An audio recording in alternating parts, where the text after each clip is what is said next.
This is the book that I wish I'd had when I'd started the Iowa Writers Workshop, when I'd started there as a young student, because I knew absolutely nothing about writing. I knew nothing about the profession of writing. I knew nothing about the publishing industry. I knew nothing about how other writers worked. I knew nothing about the creative process.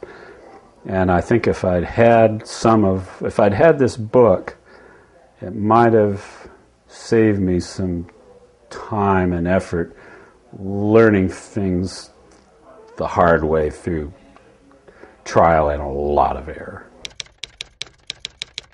It's the only program I'd ever heard of. I had no advisors, no nothing. I was just a young doper living in New York. Never been west of the Hudson River in my life.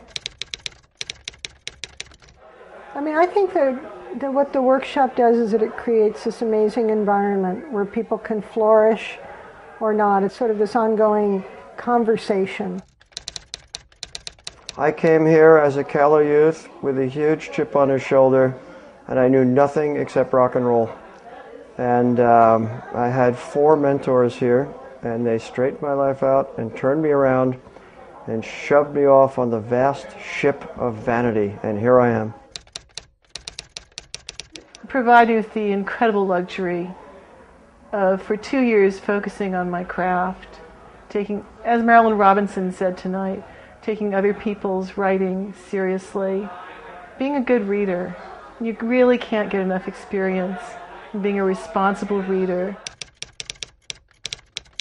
I think, like many writers, maybe even most, I sort of go into a trance while I'm writing, and then a few hours later I come out of it, and I have written all this stuff, and I guess I must have been awake while I was doing it.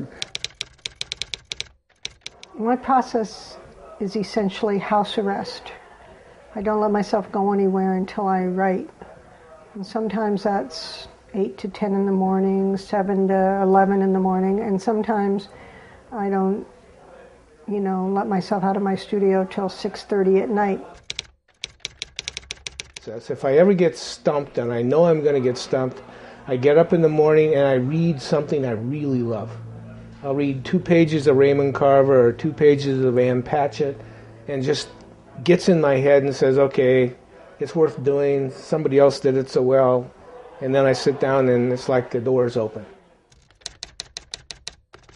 What we're all going to be doing is helping each other publish and helping reading and readers connect with other writers. And the best way to do that, I think, is to be generous and turn people on to other writers.